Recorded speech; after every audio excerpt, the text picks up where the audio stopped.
Assalamualaikum and peace be unto all of you.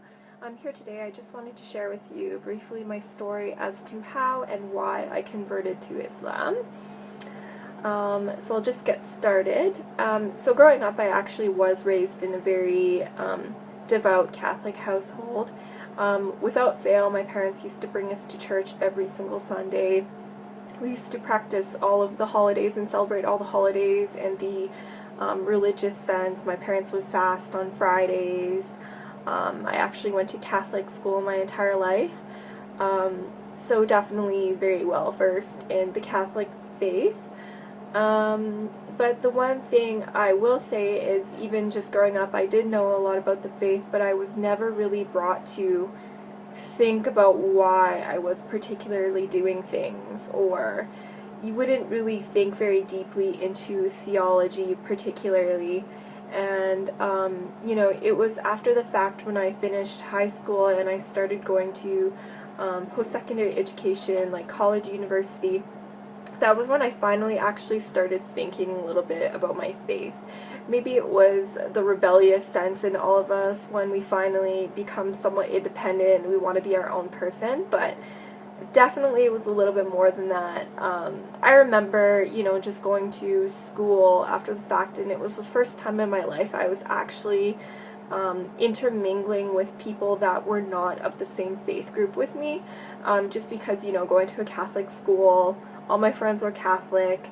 I was a good girl. I never really went out a ton, so I can't say that I really had a lot of friends outside of my faith group. But when I actually went to college, university, I actually for the first time interacted and met, Muslims as an example, and it kind of made me think about my faith in a greater sense. Like, I remember, just going to church and thinking, for the first time in my life, like, we're not supposed to be worshiping idols, so why do we even have, like, statues inside the church that people are praying towards? Or if we're supposed to be praying to the one God, like, why are we praying to the Virgin Mary, or why are we praying to other people and saints when, God is the creator of all things and God is the Almighty? In that sense, like, it just kind of raised a lot of questions, or I started thinking simply about Trinitarian issues, and the fact that if Jesus was praying, who is he praying to if he is God? Or why would he be in need particularly? Like, a lot of these things, no matter who I would talk to, wouldn't really have a great resolution.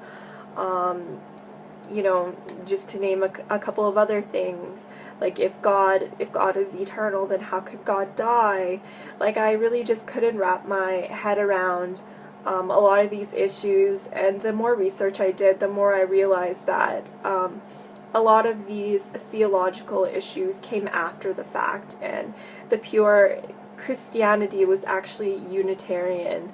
But it was the later kind of additions that changed the faith to make it what we know it as today, particularly, meaning kind of more of a Pauline Christianity. But I won't get into that. So generally, at that point, that was kind of when I was questioning a little bit more.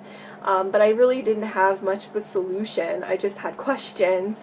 I started kind of looking into agnosticism, just because I figured, if Christianity is wrong and, all of these other religions are quote-unquote polytheistic, and I can't really accept that. They're either polytheistic or they're not particularly religions. They're more kind of like ways of thinking and whatnot. I don't really want to be involved with any of these, and I never really found a good monotheistic solution, but at the same time I wasn't really looking much into religion. But then I got to a point where I actually got in discussion about religion with some Muslims, actually, when I was at school. And I really didn't know much about their faith, to be quite honest. I had all of the stereotypical kind of ideas as to what Islam actually was.